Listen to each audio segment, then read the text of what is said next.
This is your punishment for always being so naggy, Michelle. My mother-in-law locked the storage room door from the outside after saying that. Then, she left for a weekend getaway. The storage room is a stuffy space with no windows. If I stayed in there for the whole weekend, I'd be dehydrated. Worse still, I didn't have my smartphone with me, so I couldn't call for help. However, I had one last hope. I decided to patiently endure my time in the storage room, hanging on to that hope. My name is Michelle, and I'm 30 years old. I married Mark, who is 2 years older than me, a year ago.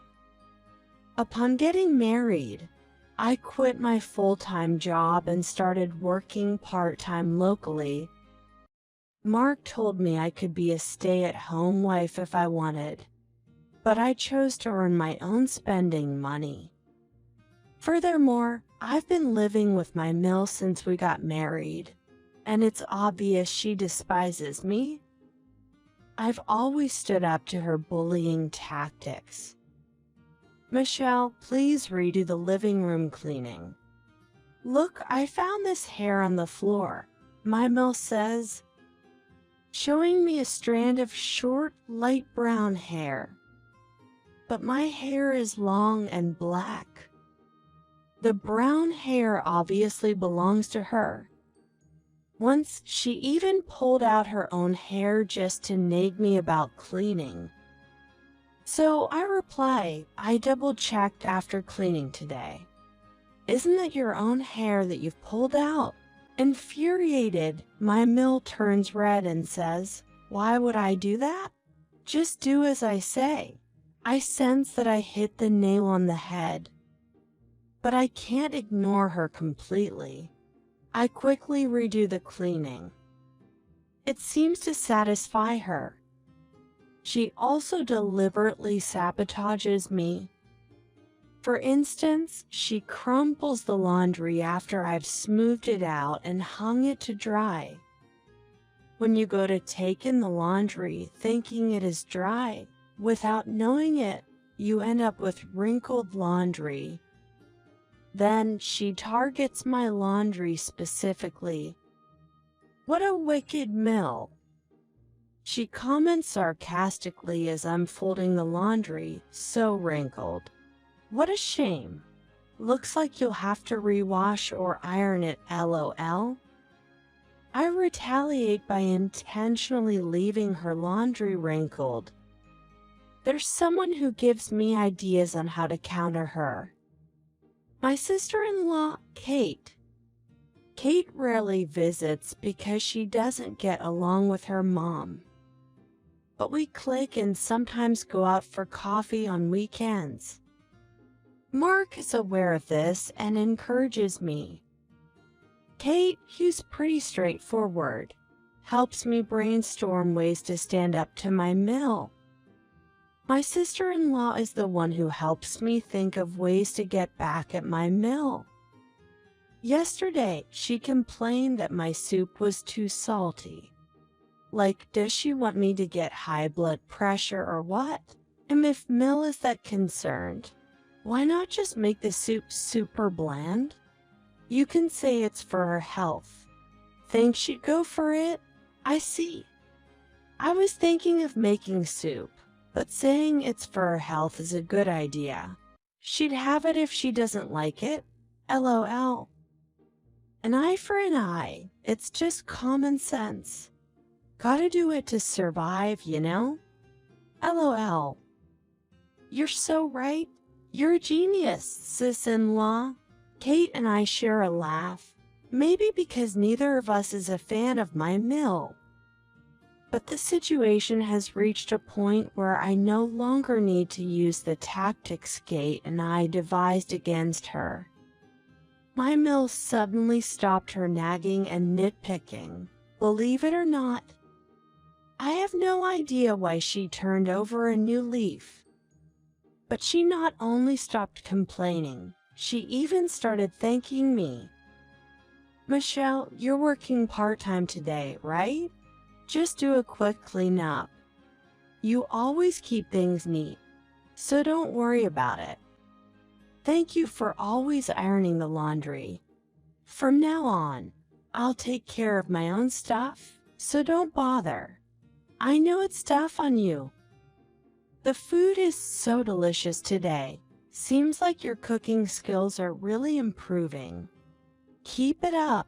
She started to shower me with compliments. At first, it was so strange that I didn't know how to feel about it.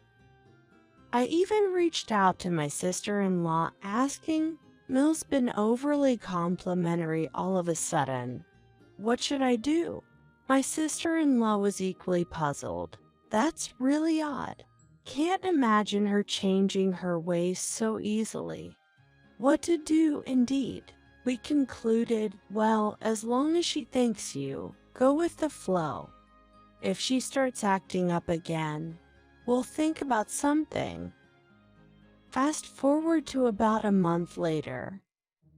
My Mel has consistently been nice to me. Then something interesting happened. My husband announced he'd be going on a business trip for 3 nights and 4 days. His job doesn't usually require frequent travel, but when he does go, it tends to be for an extended period. Upon hearing this, my Mill also decided she'd go on a mini vacation with a friend for 2 nights and 3 days. Could it be? Will I get to enjoy some alone time? I was getting really excited. And both my Mill and I had our own plans to look forward to during his absence. My husband left for his business trip the next day. Today is the day my Mill leaves for her trip. Oddly enough, she asked me first thing in the morning to clean out the storage room she always uses. The room has no windows and gets hot easily. It's not the type of room you'd want to be in during the summer. Still, she insisted, "I really need you to clean this room." So I reluctantly went in to tidy it up. Within minutes, I was sweating bullets.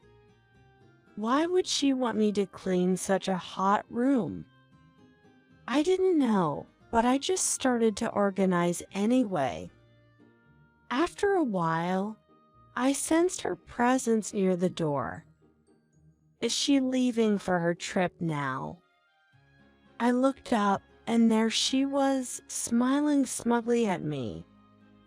Then she slammed the door shut. I even heard the sound of a lock clicking. "Mill!" I rushed to the door, jiggling the knob to try and open it. But the door wouldn't budge. I started pounding on the door. "Mill, what's going on? Open the door." No matter how much I screamed, it wouldn't open. Then I heard something that sounded like a death sentence.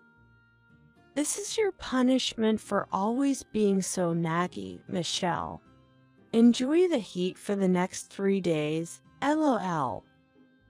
With that, I heard footsteps and realized she had left. I never saw this coming. It was beyond unexpected. Maybe her being nice to me for the past month was all leading up to this moment? If that's the case, it's infuriating how vindictive she is. I have no food, no drinks, and even my phone is missing. There's no way to call for help. But I was planning to be home alone for the next 2 nights anyway. Only now I won't be enjoying my alone time. If I can endure for half a day, maybe help will come.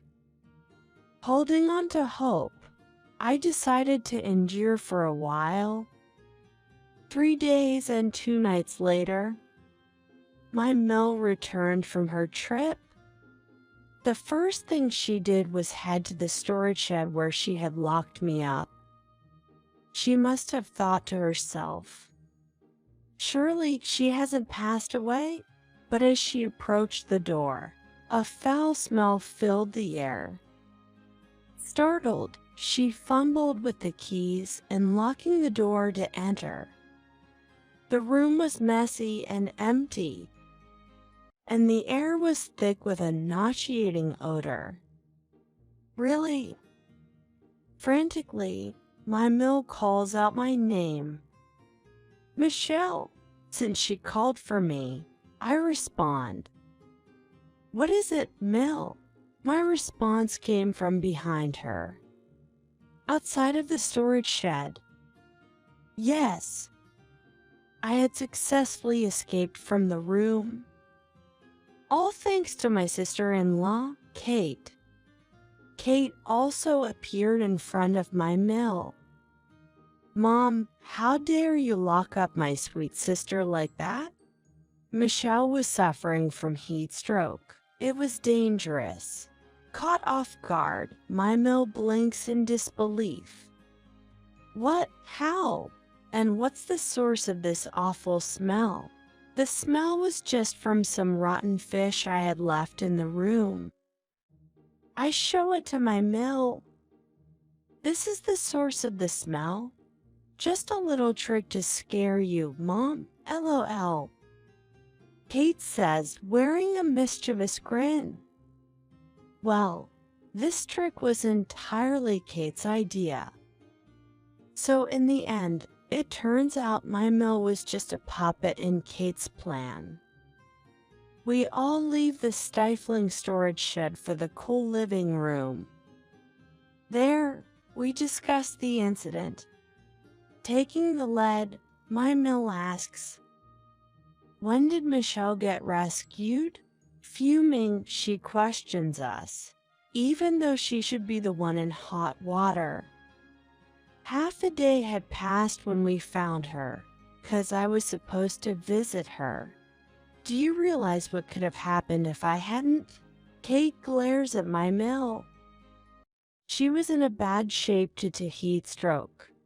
It got better after N4 at the hospital, but she could have died.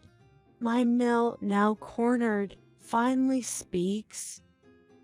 "I didn't intend to kill her. I just wanted to clearly establish the pecking order in this household. I risked my life for this." "I can't believe what Mill did," I said. "By the way, does Mark know about this?" My Mill asked. "He must know. In fact, he should be home soon. We're gonna have a family meeting. Susan will be joining us as well," I replied. Susan is my mother-in-law's sister, who my mother-in-law can't stand up to. "Wait, you're calling Susan? I didn't agree to this," my mother-in-law exclaimed. "Well, I bumped into Susan yesterday, and when I updated her on things, she insisted on being invited to the family meeting. LOL. Just then, the doorbell rang. Speak of the devil. Is that Aunt Susan? My sister-in-law joyfully went to answer the door. For a moment, it was just me and my Mill. "What's it like having so many people on your side?" she sneered. "It doesn't change the fact that you're wrong, Mill. You locked me in the storage room and tried to get rid of me. LOL, I retorted. At that point, Susan, my husband, and my sister-in-law returned. And so, the family meeting was about to begin. "What the hell have you done? If you hated Michelle so much, why did you even live together?" Susan spoke the obvious. My Mill shrank back, unable to answer. "Mom, I had no idea. Were you mistreating Michelle this whole time? And then you pull this stunt? I can't believe I trusted you." my husband said, visibly upset. Finally, my mill spoke. What's the big deal? It's not like anything happened. I didn't do anything wrong. A collective sigh filled the room. You're missing the point, Mill. You locked me up, I said. Don't you have any remorse? And Susan asked. Why would I? I did nothing wrong, my Mill stubbornly insisted. Mom, just grow up and admit your mistakes, or else we. My husband's voice trailed off. Or else what? My Mill snapped. We can't live with you anymore, my husband finally declared. Finally, he said it. I silently cheered him on. We couldn't continue to live with someone so thoughtless. Susan and Kate seemed to agree. I can't condone you two living together anymore. You should split the household, my sister-in-law concluded. Sure, after going through that, Michelle wouldn't be comfortable living together, right? She can stay at our place for a while. Both Kate and Susan immediately spoke up in my defense. My Mill started to panic at this point. Wait a minute. If they leave, how am I supposed to get by? What about living expenses? Didn't you bring this upon yourself by causing this incident? You should have known bullying Michelle would lead to this situation. It seemed like my husband had totally given up on his mother. Hold on, reconsider. Either we continue living together, or you help me out financially. Otherwise, my Mill was really desperate at this point. Kate interrupted. How can you even talk about help after what you've done? You're being selfish. Besides, you haven't even apologized to her. Now that you mention it, I haven't heard an apology from her. If my Mill had apologized, we might have reconsidered. But she insists she's not at fault. So why should we help her? You're done. Prepare to be on your own from now on. And for the record, I have zero intention of helping you either. Everyone from my sister-in-law to my husband and Susan laid into my Mill, who cried out, I'm sorry. But it was too late. What happened next?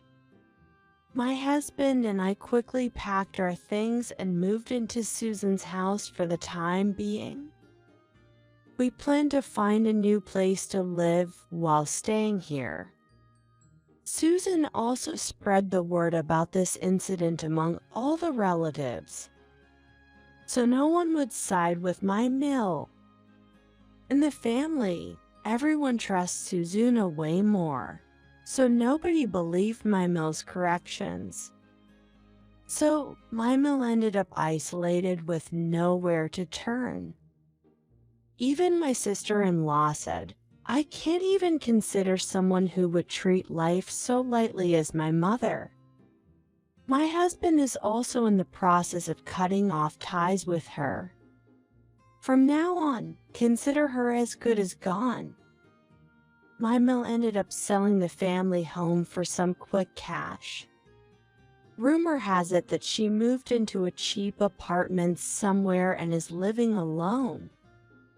As for us, we have moved to our new place from Susan's house. I started working full-time instead of part-time. We also decided to share household chores, as it feels more equal that way. Until now, I haven't been able to work hard because of my Mill, but I would like to work hard from now on. We're thinking about having kids as well. We hope to make our future life fulfilling enough. to receive blessings from Kate and Susan.